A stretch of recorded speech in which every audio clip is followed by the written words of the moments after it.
The door to the baptistry in an Adventist church leads through a Bible study. Churches that do Bible studies have baptisms and grow.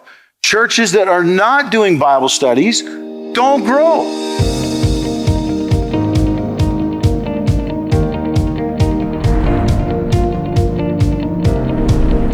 Welcome to the Propel Podcast, inspiration and innovation to grow your church. I'm your host, Larry Witzel. If God has given you big dreams for growing His kingdom, then this podcast is for you.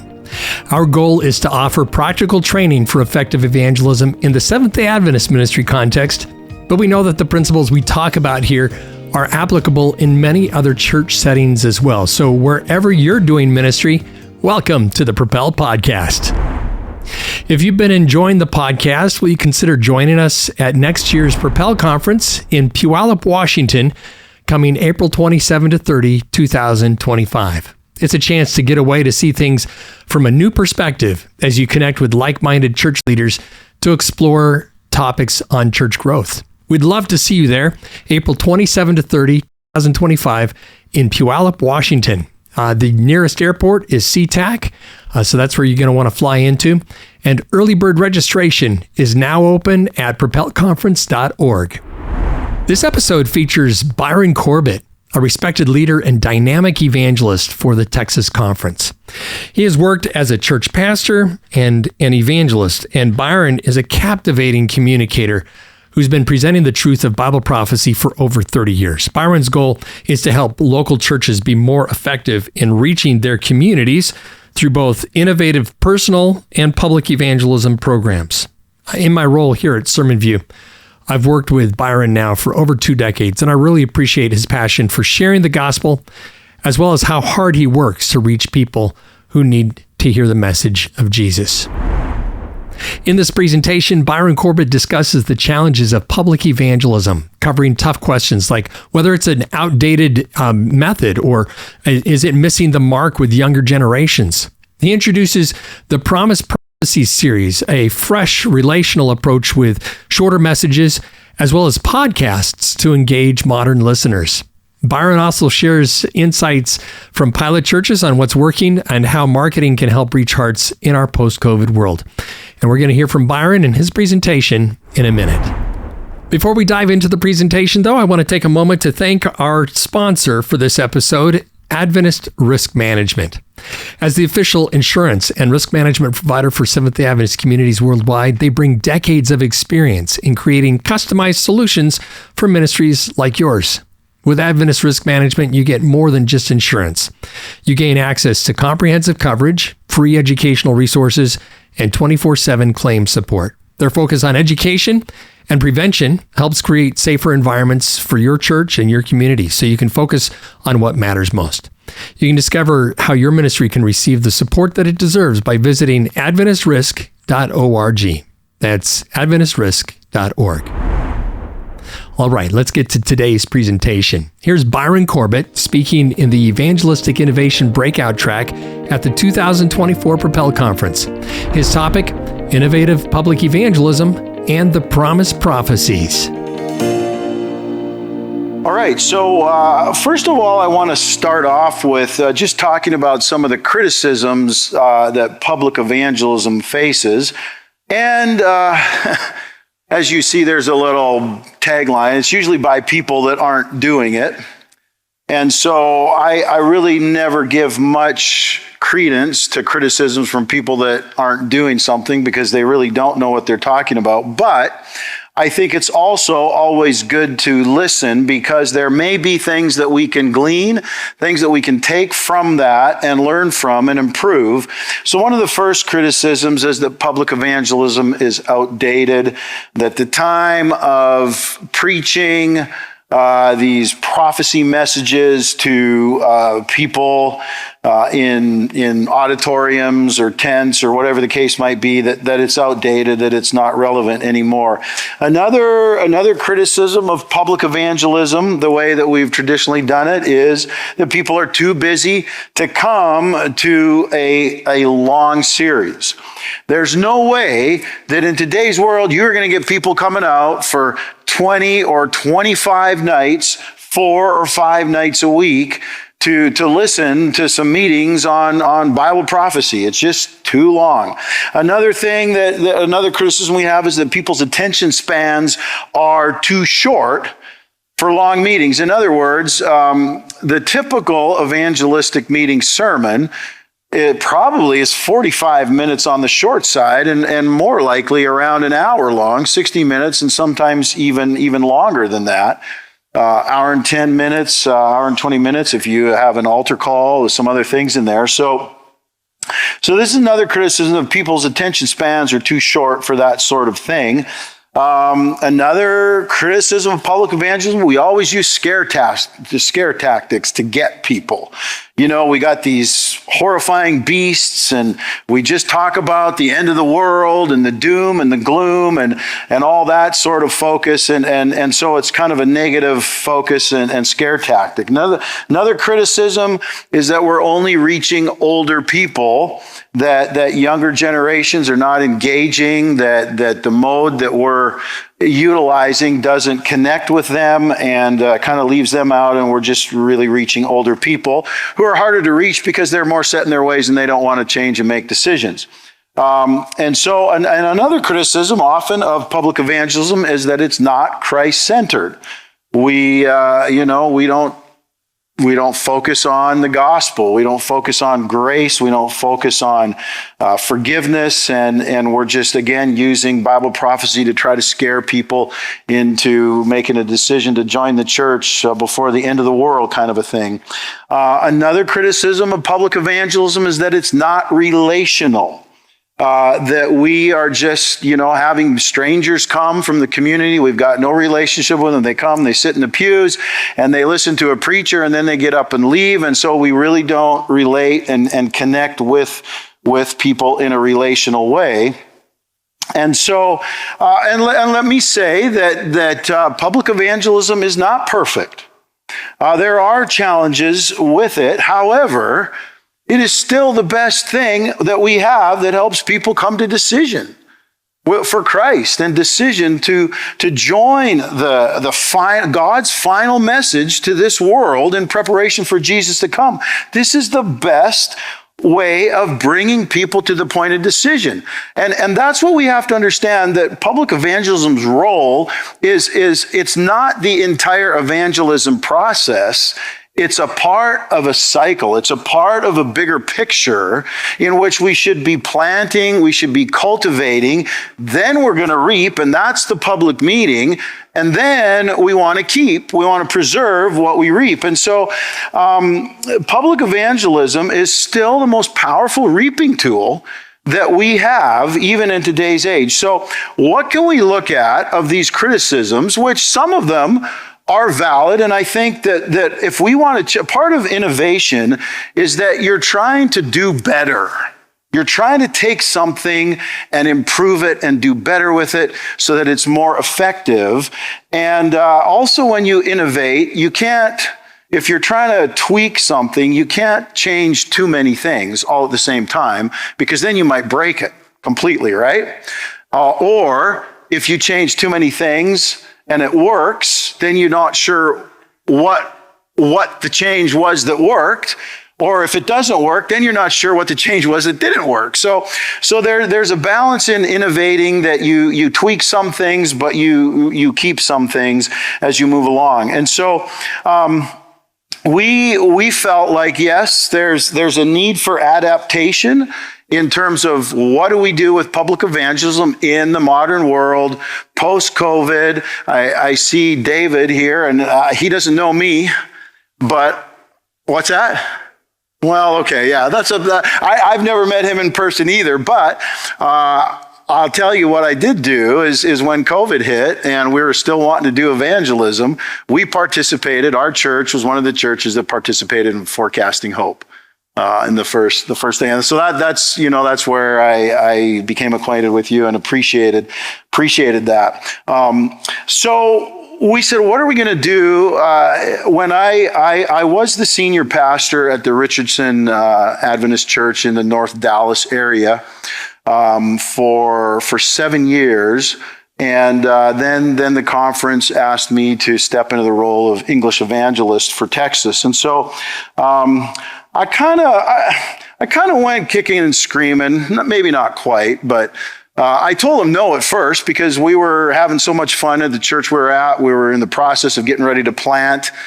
Get this, the Richardson Church, it's got a great history. It was 400 members in the year 2000 when it planted its first church in North Dallas area.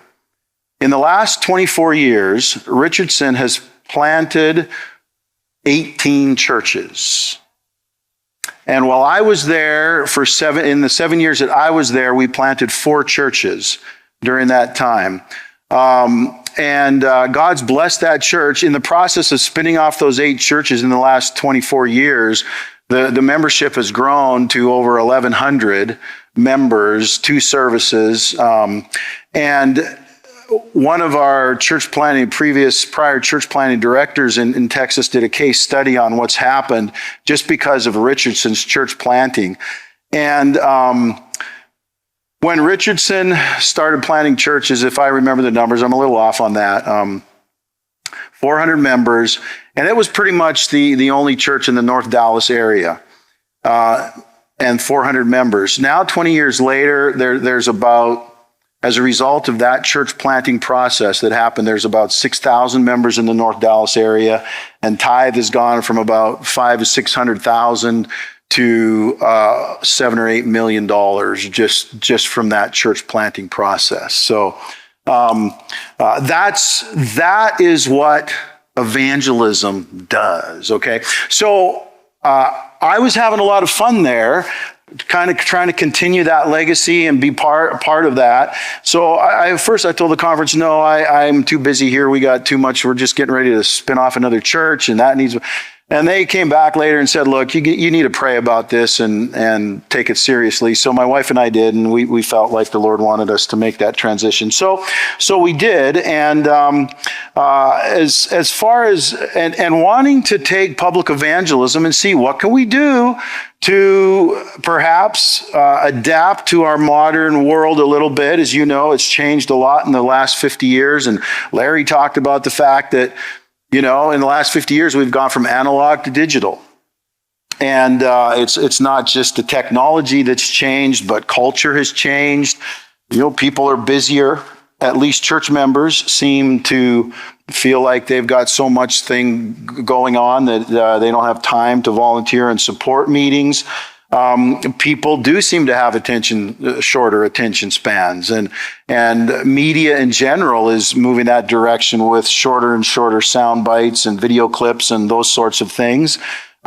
We do need to change the negativity perception about public evangelism. I don't think any of us want to be known for what we're scared of and all the bad stuff. I think we really want to have that positive perception. We need to do better at reaching millennials and Gen Z. So how do we do that in the context of public evangelism when that's not even really a big audience that comes out to meetings? And can we be more Christ-centered? Sure, let's make sure we're accountable to that. Jesus is the center of prophecy, and let's do our best to keep him there and emphasize that. And we can be more relational. One of the things that really crystallized for me during COVID and trying to do digital evangelism was that people ultimately make a decision for Christ in the context of a personal relationship. They don't really do it through a screen. They do it one-on-one, face-to-face, eyeball to eyeball, sitting down, and when you're having that conversation with them in a relationship and praying and so on. And so we do need to have an accountability to that kind of component. So Texas, what was our innovation process in this? And this really was a partnership that we developed. First of all, I had just stepped back into the role of full-time evangelism. And so, after you've been in a church, and I was still doing it once or twice a year, but I figured twice a year was enough to keep me sharp, but really you'd probably 3, 4, I don't know what you think, David, it takes, but if you're not doing it really regularly, you get a little rusty. And so when I stepped back into the role, it took me a few meetings to kind of hit the swing and really kind of get back into that groove. And so I was in that process, just really rethinking and getting back into the groove of public evangelism full time. And the president came to our ministry and evangelism department, and he said, look, I've got a vision. I want to do something that could actually turn into a global evangelistic tool. I want to do a digital series. I want to have shorter messages and fewer meetings, and I want to have a new marketing look. And that was basically the vision that he shared. And so we then sat down with our evangelism team, Nathan Krause, our ministry and evangelism department director, his associate Tom Grove, and myself. And we did some brainstorming together. And so, obviously you decide that you're going to record this so that it can be broadcast digitally. We settled on the fact that we were going to limit the messages to 30 minutes. And now I got to be honest with you, when we came to that conclusion, I in the back of my mind, I am praying, dear Jesus, this is going to take a miracle. I can't even say everything I want to say in 60 minutes. How am I going to do this in 30 minutes, right? And then the president also had sort of said a shorter series. He said, I want a full message series in 15 sessions. I'm still not convinced that you can really do an adequate full message series in 15 sessions, but that's what we did. We settled on 15 sessions, and we wanted to work on a new look brochure. And obviously, what we're going to try to do as part of this process too, because in stepping back into the role of full-time evangelist and going to churches that wanted me to come, they want to do evangelism. But what I discovered was that by and large, and I'm now speaking for Caucasian Adventist churches, English-speaking Adventist churches. Texas, it's like we run 2 conferences. We have a whole Hispanic ministry, whole side of the conference, and we have a whole English, and it's kind of fun, but it's like 2 worlds in one there. So I function on the English-speaking side, and what I saw is that even the churches that want to win souls and want to do evangelism, by and large, are woefully unprepared to do so. And part of that is because we're still stuck back 30 years ago, when I began ministry, you could do nothing in the community.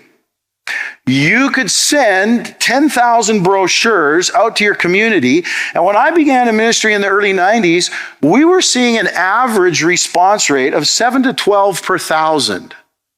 So for 10,000 brochures, I could pretty much count on 100 people from the community being in my church. For the meetings. And then typically you can say, we're going to baptize 10 to 15%. And that's without trying too hard. And if God really blesses, you're going to see 20, 30%. So you could send 10,000 brochures, have 100 people in your church and baptize 10 to 15 people. And that was a win. And by the way, those 10,000 brochures mailed cost about $1,500 in the early 90s when I started in ministry. And so that worked. That was a win. The church, you could spend $4,000 or $5,000 on meetings. You could rent a hall, get the community out and get 10, 15, 20 baptisms. And that felt good, and it felt like we're winning here. But the world has changed. And see, your church could get those results without doing anything in the community to plant or cultivate. Just cold turkey. And so we got lazy. And so that's what I was seeing, is that our churches are still living back in that era in their mindset and wanting to get the same results that we did back then, when now, post-COVID, 0.75 per 1,000 response rate to mailers, maybe 1 if you're doing well, maybe even 1.5 in some but really not a great response rate anymore. Still better than any other means. But so that same 10,000 brochures now, that same 10,000 brochures that used to get me 100 people, I'm happy if I get 10 from them. And that same 10,000 brochures, instead of $1,500, it costs $5,000 now. So productivity has gone way down and cost has gone way up. And if you're baptizing 10% of what you get on opening night and you get 0.75 per 1,000, and you have 7.5 people there and you're baptizing 10%, how many baptisms is that? Well, maybe, right? Maybe. It's probably going to be 0. So this is not a win anymore, and this is a challenge and a concern. So part of our innovation was to say, look, what can we do to begin trying to help address this lack of preparation on the front end? What can we do to address the lack of a relational component that is often in public evangelistic meetings? And how are we going to do some of this? And so we made a decision that we wanted to partner with Sermon View. And part of that, I'll just be honest, it's part of my relationship with Larry, because we go back years to we go back 30 years. And one of the things that I've always appreciated about what Sermon View is doing is they were always trying to be on the cutting edge of innovating in the digital space and using technology and the web and so forth. And so back in the days when internet, web was just getting going, Google was barely a baby, I was talking with Larry about how can we not only send brochures to the community, but how can we use Google for advertising for our meetings? And so Larry and I have kind of always been talking with each other about trying to innovate and trying to, what can we do to change the game and stay abreast of things. And so I felt like in what the president was looking for and what we wanted to do in Texas, that partnering with Sermon View was going to be advantageous. So after our kind of conference brainstorming, and I'm just walking you through this whole process, and I hope it's not boring for you or uninteresting, but we'll get to some of the outcomes. So once we then decided to partner with Sermon View, we had several brainstorming sessions with the Sermon View team. This is a great team, phenomenal team to work with. And so if you're wanting to innovate, they do a great job of listening to the vision they're bringing, trying to understand it so that we make sure we have the components clear, and then focusing in on where we need to, develop things out and a process for that. So we had several brainstorming sessions, and those sessions involved talking about our messaging. How are we gonna have a positive messaging emphasis in the meetings? How are we gonna try to adapt so that we can connect with younger generations? How are we gonna make this more relational?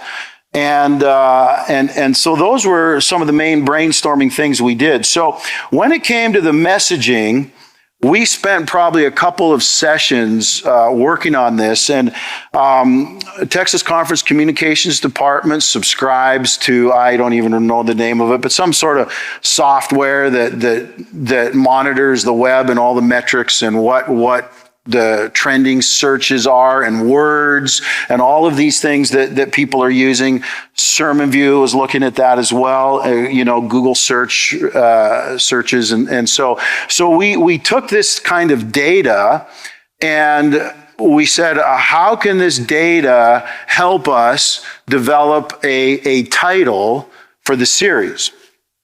And so we felt like prophecy is always an interest. Sometimes people say, well, we got to do something else. Let's do a different. If you're really going to innovate and do something new in evangelism, don't do prophecy, do something else. Well, when people are interested in prophecy and want to know more about prophecy, why would you change that? It's not broken. Don't try to fix what isn't broken, right? So we said, yes, that's always a draw. Prophecy is always a draw. So we're not going to change up that. But what kind of messaging should we try to incorporate into that? And so in looking at the trending searches, prophecy was always there, but particularly among younger generations, things that were trending were things that had to do with happiness and success and positivity, that sort of idea that was there, hope, those kinds of things. And so we sort of went through a lot of different titles that we looked and thrown at. Finally, we focused down on using the title, The Promise Prophecies.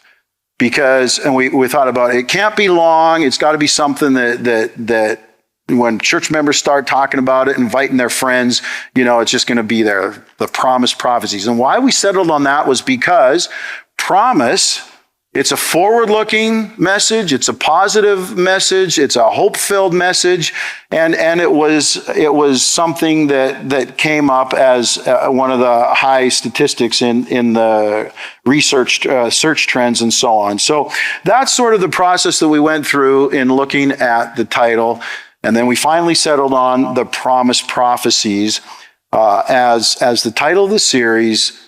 Showing that this is really going to be positive in its messaging and the content that's going to be there. Then we decided that we would develop a podcast that would go along with the message. So, and this gave me a little bit of comfort because I said, man, 30 minutes. I'm going to have to give this message on these truths in 30 minutes. There's going to be a lot of stuff I have to leave out. But when we came up with the idea of developing a podcast, why a podcast? Because younger generations, they love podcasts. They're forever running around with, their earpods in and listen to the podcast. I have friends and cousins and things, younger generations, and they're always texting me, oh man, you got to check out this podcast, and stuff like that. So we said, hey, this will be something that would be attractive to younger generations, would be to have a podcast. And then I realized what I could do with the podcast was I could do two things. I could build in more information that I didn't cover in the 30-minute message into the podcast, and I could also use it to kind of set a hook or bait and leave you hanging for the next presentation that was coming, set you up for the next deal. Because that's one of the things we talked about is that with these popular shows that stream on all these platforms and that are seasons, what keeps people watching them is every show ends with a cliffhanger, right? Oh, what's going to happen next kind of a thing. And so we tried to keep that in mind as we're thinking about developing the messages for the series. And so we settle on the idea that we're going to have a 30-minute message, and then we're going to have a 20 to 30-minute podcast that drops after the message. It's not accessible prior to that, and it's only accessible if you come to the meeting and listen to the message. Then you get a way to a QR code to grab the podcast, and then people can listen to that podcast on their commute to work, or they can listen. They can listen to the podcast on their own time, and so you have a touch point at the meeting with them in person as they're listening to the message. Then you have another touch point during the next 24 hours before you get to the next message as they pick up the podcast. So that was another piece that we worked on. And for the relational component, and by the way, there had never been, at least to my knowledge, at the point when we developed this, there had never been a traditional public evangelistic series done with a podcast as part of the series. So that was a completely new piece that we decided to bring into what we're doing. Also, to make it more relational, now that I've only got a 30-minute message, I can still keep the people around a little bit longer. So what are we going to do with that? we're going to have a guided discussion period of time. And this guided discussion idea had been used with shorter weekend type series. I think some of the Voice of Prophecy things like Pale Horse Rides and so on, you have the guided discussion, but that had only been done in those sort of bridge events. It had never been incorporated into a full-length, full message prophecy public evangelistic series. So we decided that we would build that component into the series as well and have a guided discussion of 30 minutes. So 30-minute message, 30 minutes guided discussion as part of the piece there too. And then what are we going to do about church preparation?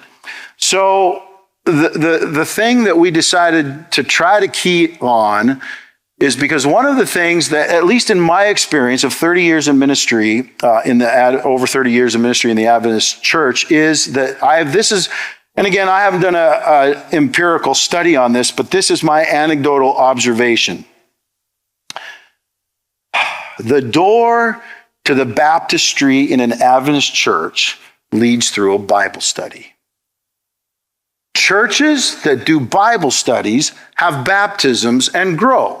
Churches that are not doing Bible studies don't grow, and they don't have baptisms typically. Maybe one or two here, there, a kid, whatever.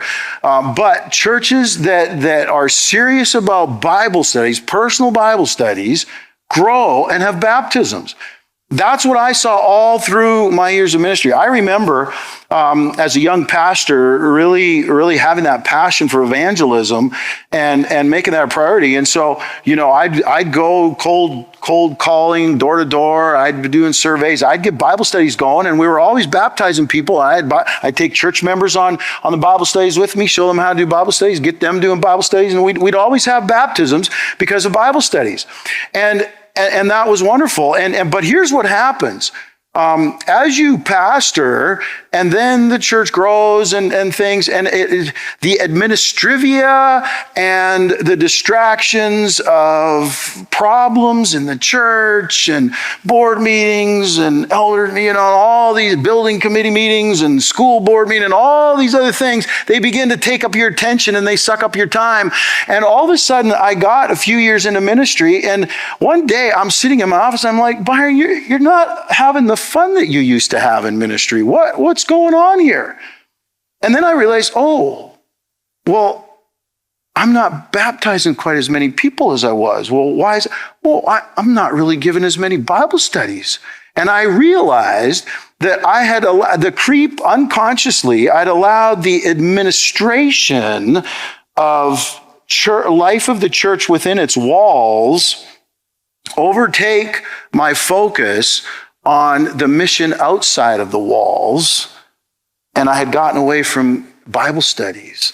And so I made a promise to myself that as a pastor, no matter what I was doing, I would always do my best to have at least 5 Bible studies going. Somewhere between 5 and 10 Bible studies going.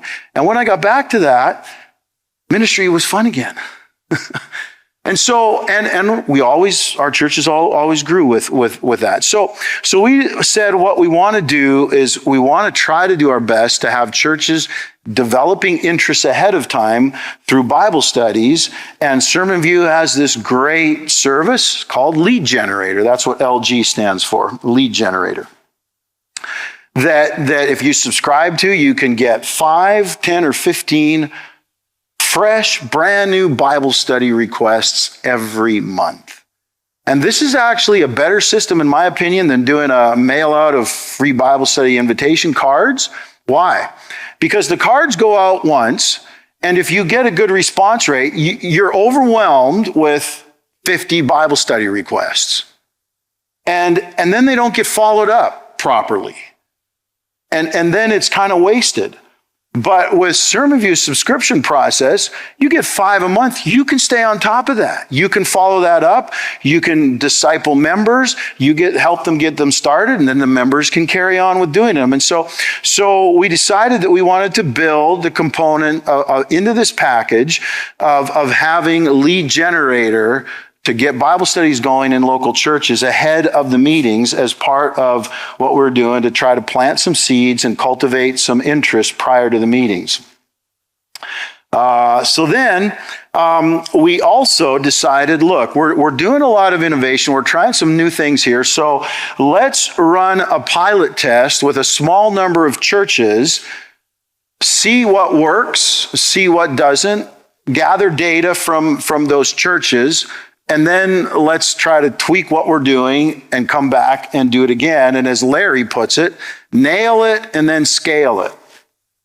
So figure it out with a small number of churches first, get the kinks worked out, and then make it available to a lot of churches. Nail it and scale it. So this is what we worked on doing, and then part of that process of running this pilot test approach with a small number of churches would be to provide coaching for the host churches that were going to be involved in the series, and walk with them through the preparation process, help them gear up and provide them all the materials they needed for running the series, compiling data from the participating churches that we could look at and improve what we're doing from the data, and then using that to refine the process and then repeat it with more churches.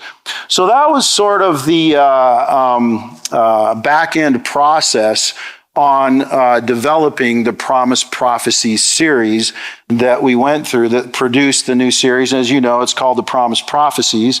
New brochure look. There was the tried and true kind of prophecy look, current events sort of thing. And we've got lots of data from many, many meetings, many evangelists, many brochures that this draws people.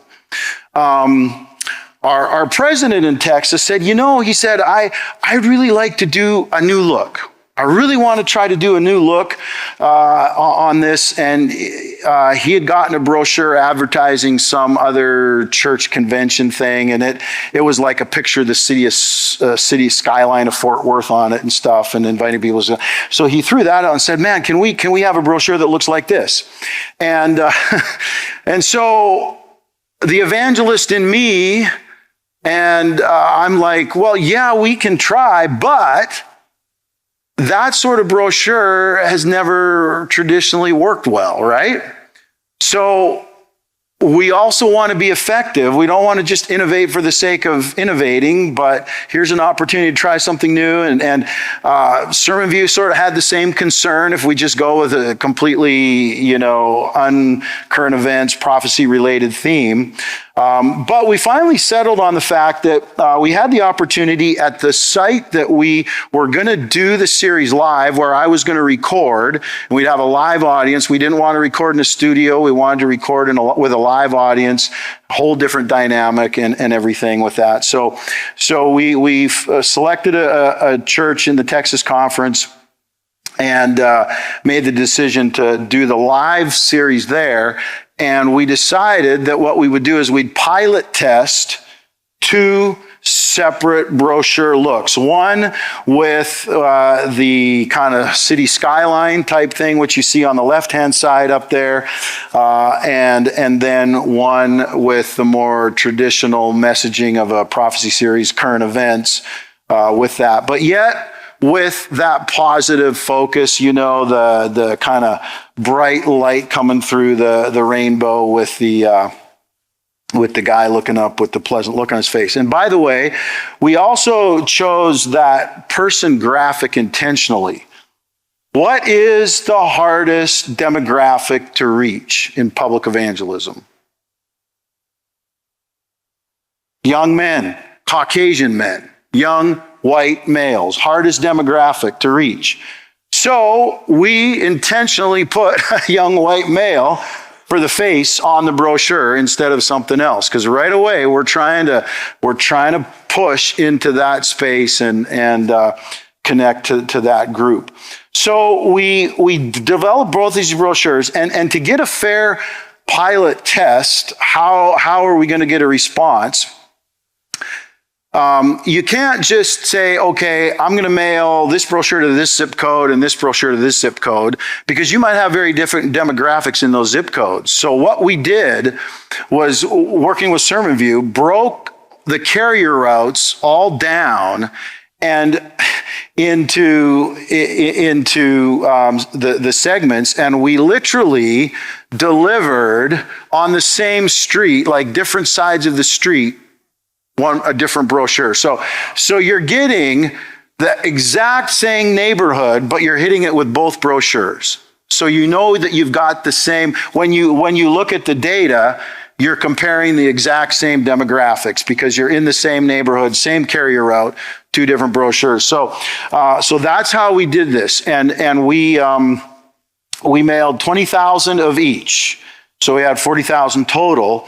Now, unfortunately, I cannot give you very good numbers and statistics for that pilot test because on the exact delivery dates that was supposed to go out in Dallas, this was in February of 2023, a great big ice storm, snowstorm hit and shut the city down, and the postal service was not delivering, and nothing was happening. So we unfortunately did not get, I don't know, but I'm going to say maybe 50% of our 40,000 piece mailing went out.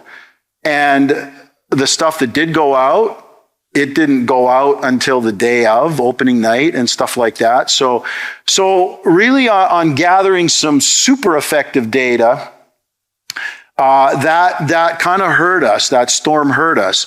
Now, we also ran social media campaign, Facebook, with both separate graphic designs in the same demographic way.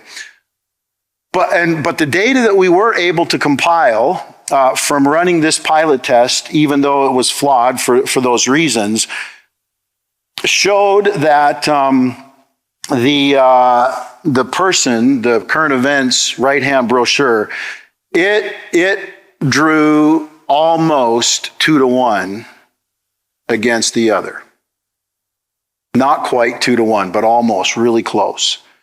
So at that point, we then made the decision for all the host sites that would participate later, we just went with the one current events design with the Caucasian guy on the front. So that became our brochure design for the series. And that's what we did in innovating and deciding between what would we do with a look for the Promise Prophecies series. Now, you'll notice that there's a tagline under the main title. It says, "Peace for today, hope for tomorrow," right? So again, this comes out of the data research we did on current trends, with peace being a big search word in search engines, and hope being also another big word. And so that's why we developed that tagline to go along with the key title, the Promise Prophecies, Peace for Today, Hope for Tomorrow. And so then this ended up being the look on the front of the jumbo card mailer that we used for all of our host sites for the Promise Prophecies series. Then what we also did was, working with Sermon View, we put together a host church site, a hidden website for the host churches, where we would resource them with all the different things. And so this is a screenshot of the landing page for the host churches that were part of it. And you can see across the bottom, there's an overview of the series, event details, then the lead generator campaign, host resources, and support. And so Sermon View built all this out on the back end for us for resourcing our participating churches in this. Part of that was Sermon View and I collaborated specifically on developing both an event coordinator's guide and an event moderator guide, a couple of PDF files. The event coordinator's guide walks a church through A to Z on everything that you want to do to set up your church and prepare it, from cleaning up, getting your landscaping cleaned up, cleaning up your bathrooms, guest friendly, all the stuff, the materials you need to order, timeline you need to be working on, all of that stuff in the event coordinator's guide. And then the event moderator's guide was specifically set up to help the person who would be the MC or the main host, the pastor or elder lay leader, whoever would be running the evening meetings, and particularly doing the guided discussion portion. So we set those two resources up there on the site. The other thing that we provided was 4 different webinar training events for churches. First one we did was a lead generator campaign training on how it will work and how do you follow up those Bible study leads when you get them. I put together an entire document with a word-for-word script of what do you do when you go to the house for the first time to deliver, because again, what we're trying to do is we're trying to function in a digital environment, but as Larry said, harvest those digital touch points into personal relationships, right? And so even though we're using social media, Facebook ads, Google ads, or Instagram ads to generate the Bible study requests, and what's so cool about that is, it's an intentional thing. The person who requests the Bible study, it's because they want it. They can't accidentally hit one button and get signed up for it. There's enough touches that you have to go through. You have to fill out contact information and all of those things in order to get signed up. And so when you get that this is a pretty high quality lead that you're getting from Lead Generator. The minute it comes into Sermon View's server, they turn around and generate an email and will send it out to you right away. So within 24 hours, you've got this Bible study request. And you can literally be on the doorstep of that person who requested it in person with the Bible studies in your hand to deliver it to them within 24 hours, if you're on top of your game, of that request coming in. This is not a cold lead anymore, people, right? And so I had experimented with this when I was still at Richardson as a local pastor, and my experience, because this was a digital ad and a digital request, I had at first reached out for follow-up through text messaging or emailing or phone calling. Let me tell you what, and I don't know, maybe if any of you have tried Lead Generator, it's worked different in your context, but in our context, out of about 50 leads, I had one person respond to a phone call, an email, or a text message. One response. So right away, I said, well, man, forget this. I'm going to go knock on the door in person. And so that's what we began doing, and right away started having a much, much better response rate. And what I did was I would print out the email that Sermon View sent me, and I would take it with me along with the Bible studies to the door, because sometimes,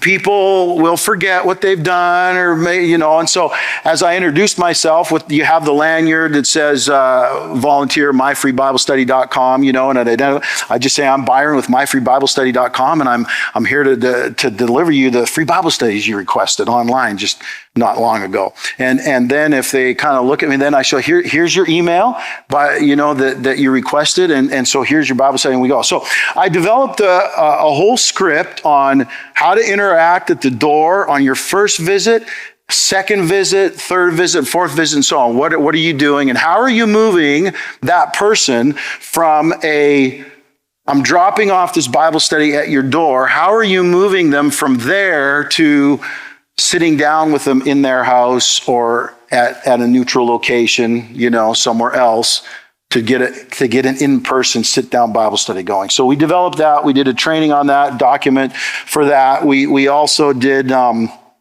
training for just walking churches through how the series was going to run, how the pieces were going to operate. We did a training on how to create a guest-friendly church, and several videos that were on the host site for churches to take advantage of. We also, on that website, we put a bunch of things that they could download for their resources. So Lead generator file, that's the document, the church board packet to go through and introduce the program to your church board to help them decide whether they want to participate or not.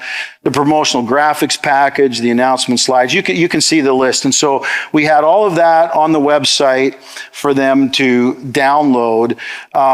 We did not put the message videos on the website, and we did not put the moderator scripts, because the other thing that I did to try to help local churches, sometimes people are intimidated about leading a guided discussion, particularly lay people. What I did when we recorded the live at the live site, I also led the guided discussion, and we recorded all of that, and then we developed a verbatim script from that guided discussion that we turned into a document, so that all the host churches could have a moderator script for every discussion guide that they could use. Not that they had to follow it, but at least the resource was there for them to, how do you deal with this question, answer, and going through. So that's the support that we set up on the back end, and SermonView was phenomenal in working with us to produce all of this and host it on their servers and make it available to churches. So I'm going to play for you now just a video trailer of the series. Darkness and injustice are all around us. Government chaos, natural disasters, wars, and devastating sickness are rampant across the globe. Yet, in the midst of this, there is hope. The Bible has prophesied promises of a better life today and tomorrow. Join TV host and Bible scholar Byron Corbett as he reveals these promises for your life. Learn to decipher the prophecies of the Bible and understand what they mean for your world. Pull back the veil of mystery and uncertainty and give yourself a foundation of peace. You'll see the prophecies of the Bible in a whole new way, filled with peace for today and hope for tomorrow. These are the Promise Prophecies.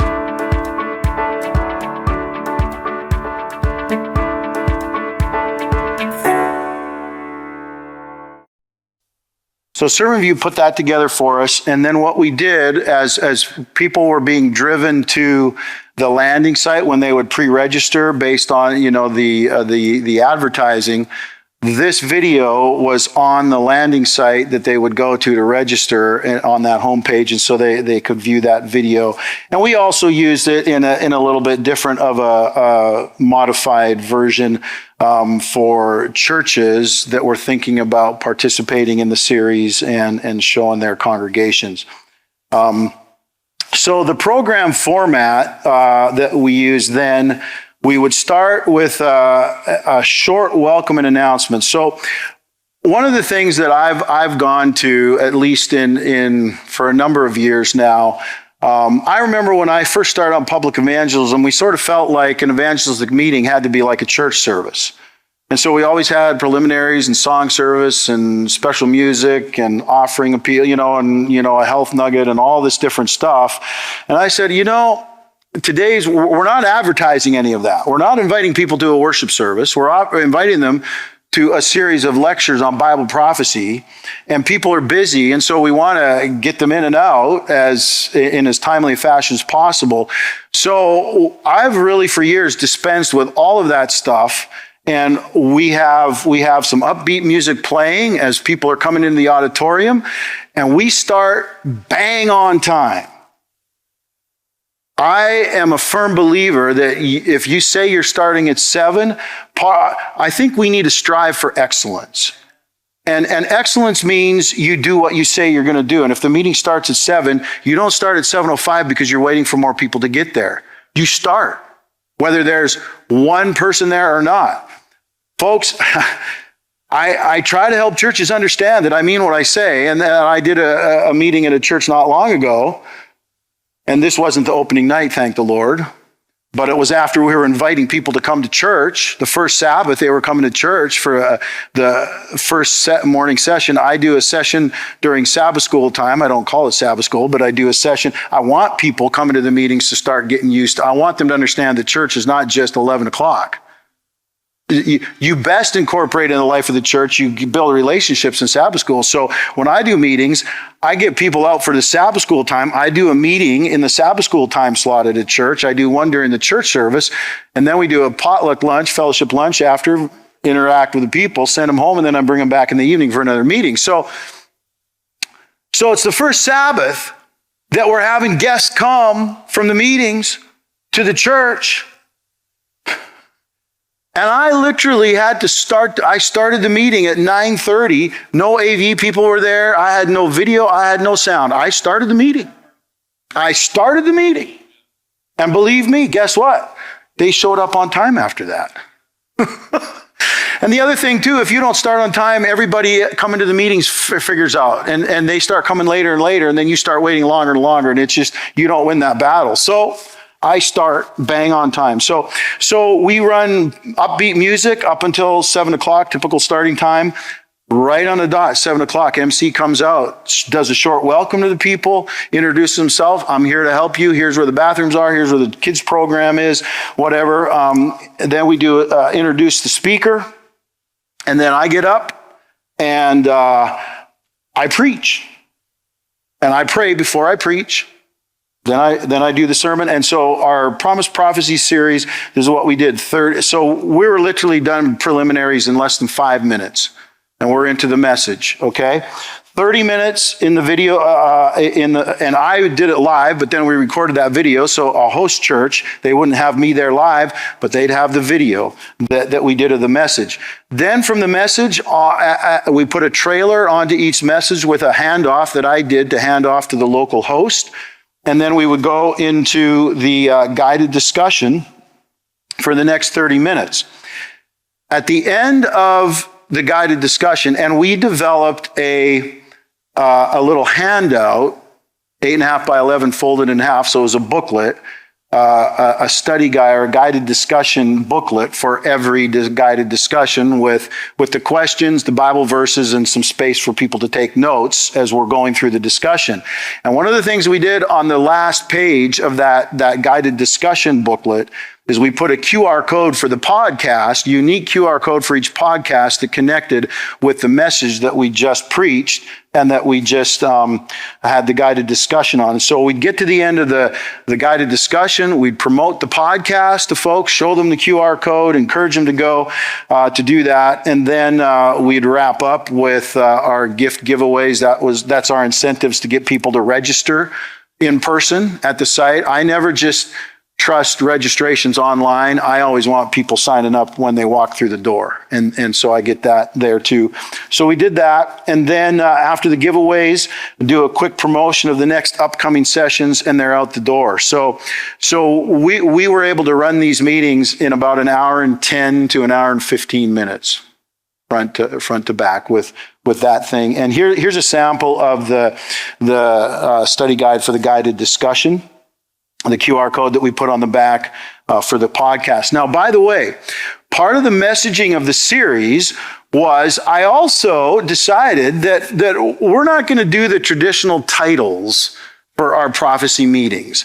You know, we're always trying to come up with some creative thing, and what do they do, for Daniel chapter 2 on the eve of Armageddon? People think you're going to talk about Armageddon. Well, you're not even going to talk about that at all, right? I almost feel like it's bait and switch, false advertising. So I'm saying we're talking about the Promise Prophecies. So what is the promise that is the main idea in each of these prophecies we're looking at? So our first session was Daniel chapter 2. What's the big idea there? God's in charge, right? He sets up kings. He takes down kings. The rock, the second. That's a big idea, but I needed that for a different one. So the big idea there is that God's in charge. And so I called the presentation, Someone is in Charge. All the titles of the entire series, all 15 sessions, it was a simple statement of the big idea promise that was there. When I did second night, Matthew 24, There's hope in the chaos. That was the title. There's hope in the chaos. That was the signs of the end. Third session, in a 15 message series, I had to leave out the great controversy. So I couldn't really do origin of evil. I went straight to the gospel in the third message, and the title for that one, You Can Live Guilt-Free, because that's a big deal for younger generations these days, especially, right? You can live guilt-free, and that's the promise of the gospel. Your sins can be forgiven. And then, my fourth session, I get to the Antichrist very early in the series because I don't really set up for the Sabbath in the traditional way that many evangelists do by talking about creation or the Ten Commandments.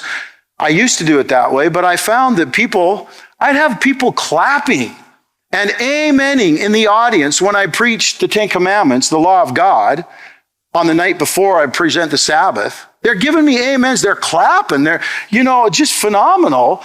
And then I preach the Sabbath, and now the Ten Commandments don't apply anymore, right? And so I'm like, they're not getting this. So what did I do? I moved my message on the commandments to after the Sabbath. So I present the Sabbath. Now they have all their excuses in their head, right? Now they've got all their rationalizations. And now I preach the message that answers all those questions, right? So I actually set up for the Sabbath using the Antichrist system and showing how pagan practices crept into Christianity. And some of them are neutral, doesn't really matter. There's nothing in the Bible that says one way or the other. But what if there are some where the Bible's very clear, right? And then we move into Sabbath. So by session number 4 in this series, I'm talking about the Antichrist. And my title there simply is, The Antichrist Will Be Overcome. I'm always putting that's the big idea in that message on dealing with Daniel 7, the papacy, is that Jesus is more powerful. He's going to overcome. And so we kept things Christ-centered, and every title of every message was simply a one line, as short as we could make it, a simple statement of the promise that was there. When I talked about, deception creeping into Christianity, my title for that topic was The Truth Will Set You Free. The truth will set you free. We talked about the beauty of how truth sets us free. Jesus said that it would do that. Title for the Sabbath message was, You Can Live a Stress-Free Life. And we approached the Sabbath from that angle. Then when we were talking about the Ten Commandment law, my title there was, You Can Live a Blessed Life. Because that's what the Bible says, right? Obedience brings blessings. Follow my statutes, and this and this and this will come. How do you live a blessed life in a day? Do it God's way. Follow his law. It's the best thing for it. So all of the titles, they weren't any of these traditional prophecy things like that stuff. It was all keying on the message of the positive promise. So that's kind of a big overview of what we did with the Promise Prophecies. We had about 11 churches, a dozen churches in the Texas Conference jump on board for the first round of the pilot project. Now, we haven't done our second round yet. We're setting up for our second round right now. So what worked? Let me share with you some of the things that worked from what we did. The video messages allowed more churches to host the meetings, obviously, so we got about 330 churches and groups. What's that? Congregations in Texas Conference. Well, I can't service all those churches. I'm already half filled in 2026 for meetings live with churches. Okay, so how do you multiply that? Well, you record yourself on video, and now a bunch of churches can have you at their church at the same time. So that worked very well. The video messages being able to be used in multiple sites. What also worked very well was the 30-minute message followed by the 30-minute guided discussion. All of the host churches that participated in this really had positive feedback on this format. And by the way, to do those 30-minute messages, I said to the Lord, Lord, there's no way I can take the sermons that I've been using and just cut them, trim them. I said, this is not going to work. You're going to have to help me go back to the drawing board and start from zero. So I went right back. I didn't look at anything. I prayed and I sat down with a blank sheet of paper and I wrote brand new messages from the ground up for every one of these 15 sessions. And it was amazing because when I write sermons, I've written a manuscript for 30 years. Every sermon I've ever preached, I've written a full word-for-word manuscript. It's one of the disciplines I've just done for that. So I have a pretty good idea how long the manuscript is for what time.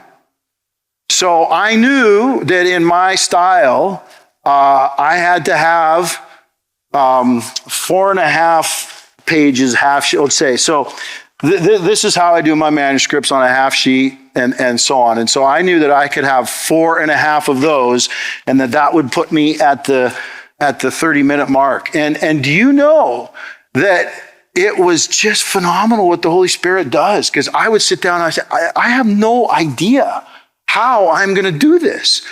And every time, 4.5 pages. God got it done. And so I was able to take these messages and write new messages, 30 minutes long, and it worked out quite well. And so the guided discussion, it worked well. Churches, it really helped the relational component because you can either do this in a lecture format or you can do this around tables. And you can have your refreshments available and people can have food and drink at the table.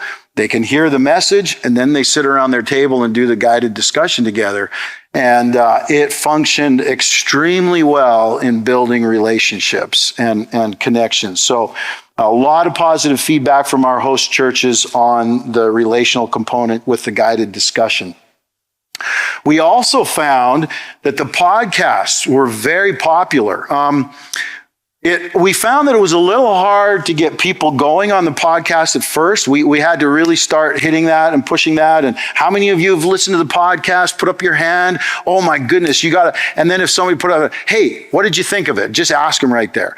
And we started having great testimonials. Oh yeah, I love that part. So much so that people started saying, hey, and by the way, I didn't just do the podcast solo. When we developed this idea, I said to Larry, I said, Larry, I really think that you and I should tag team on this. I think it would be really great if this was kind of more like a conversation, some give and take on this. And so that's how we developed the podcast. I produced basically a script and question, kind of a question and answer format to sort of work through in our tag team. And so Larry acted as the host where he would sort of raise the question and then give me the opportunity to answer. And so we kind of tag team off each other. And so it allowed for some real non-scripted, authentic sort of back and forth interchange, humor, different things. And so people found the podcast very engaging, very popular, so much so that when the series was over, they're like, can we get more of these podcasts? Are there more podcasts? And we had, well, no, we don't have them developed right now. So Larry and I are in conversations kind of right now of, are we going to keep developing podcasts and keep doing this? Because that was a very popular and strong component. The other thing that we found is that this series worked really well for lay-led congregations or multi-church districts. If you have a multi-church district and you can't be in all your churches, but you've got a competent layperson, guy or gal, who can lead a conversation, the package is all set up. The resources are all there online through Sermon View. Now, obviously, we haven't made this available outside of the Texas conference yet. We probably will at some point, but we're still trying to fine tune and hone it. But we had churches that didn't really have a pastoral presence run this as well, and lay people really enjoyed it and were able to lead it and make it work. So you can have this done in a situation where there's no pastor as well. It works for that. What are the things that needed improvement? Well, one of the first things I'm going to mention is that the timeline was too rushed. And I'm a big believer, and I just see this more and more. Things usually always take longer to get ready for than you expect. And if you want to do a good job of preparing for a public reaping series, a public evangelism reaping series, you got to have 9 to 12 months. I prefer 12 months for a church to spend getting ready for it. 9 months you can do a decent job.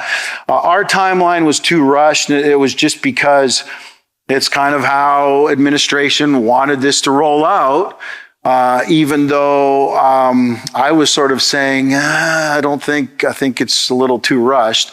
And in the end, why I say it was too rushed is that it did not really allow us to do a good job with the lead generator Bible study interest follow-up by local churches. That was a little weak. We found that really there needed to be a stronger training component and preparation component with local churches to have a team of lay people set up and ready to follow up the leads. And so unfortunately, this sort of big component that I really wanted to see as one of our stronger things, we didn't have a huge amount of success getting Bible studies going to feed into the series. We had a little bit, but not at the level that I wanted to see. And I think part of that was our rushed timeline. And so that's something that we would change and do differently going forward. The church's engagement with the video training was weak. Again, and we're still trying to figure out how to sort of strengthen this component. But what I mean by that is we announced to all the pilot testing churches when these video trainings would be offered live. We scheduled them at times that would be available for people to be there. And it was really the vision that the pastor, along with their lay leaders who were going to be supporting the series, would be part of those webinars live. And we recorded them so that if you couldn't be there for the time, that you could view the recording later. And unfortunately, I have to report that a lot, well, I guess not, I shouldn't probably say a lot, but there were a number of churches out of those pilot churches that didn't show up for the live training sessions, and they didn't watch the recorded training videos either.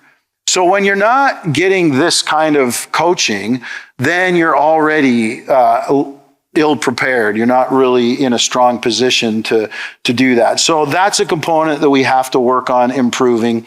And then we did run into a few tech issues with the video message distribution. And that was simply something that it's an easy fix. And unfortunately, it's not something that I thought of foresaw, and none of us really foresaw. But we recorded the video sessions in very high quality video format.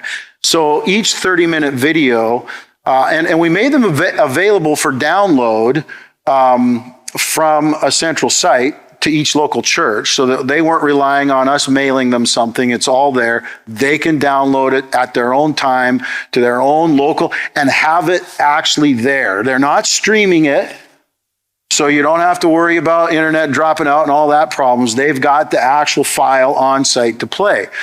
And again, this is why you want to practice with things and plenty of time to work out bugs.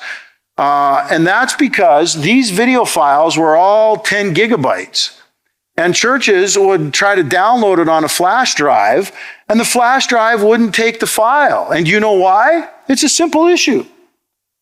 flash drives are all formatted a FAT32, straight FAT32. To get a video file 10 gigs, you have to have extended FAT32. So you just have to reformat your flash drive in an extended format, and then it will take the big file. But I didn't know that, and I guess none of us thought of that. And so then we have these churches, scrambling. I can't download the file; it won't play. So there was that little bit of an issue that we're able to solve. But those are the things that you find out and think about as you're going forward. With that. But at least having the file for the local church, you can have it on the hard drive on your computer and you've got no issues with playback as long as you solve that out. So that's basically, and so now we're gearing up to run our second round of Promise Prophecies in Texas, getting a new set of churches on board with that, and seeing where we go with that from there. So that's the innovation that we've done with Promise Prophecies and trying to build relational podcast components, all those things, and shorter messages into a public evangelistic series. What caught your attention in Byron's presentation? For me, I love his innovation in using podcasts to expand the message beyond the meetings. It's such a smart way to continue connecting with guests while they're away from the meetings and keep the conversation going all week long. What about you? What's your big takeaway? How could creating meaningful content enhance your outreach and help you connect with others in a deeper way? What was the big idea coming out of this presentation for you? And when this episode ends in another minute or so, I encourage you to take 5 or 10 or 15 minutes to reflect. Just turn off the podcast player and reflect. You never know what powerful ideas God might place on your heart to guide your ministry in just a time of reflection. Well, that's it for this episode. We'd love to hear from you. You can send an email, podcast@propelconference.org. And please mark your calendar for next year's Propel Conference coming to Puyallup, Washington, April 27 to 30, 2025. Early bird registration is now open at propelconference.org. Special thanks to Byron Corbett for speaking at the 2024 Propel Conference and to Adventist Risk Management for sponsoring this episode. This has been the Propel Podcast, inspiration and innovation to grow your church. The podcast is produced by the Sermon View crew, and the event recording services were provided by Adventist Learning Community. I'm Larry Witzel, wishing you God's richest blessing in your evangelistic journey. Please join us again next time for another episode of the Propel Podcast.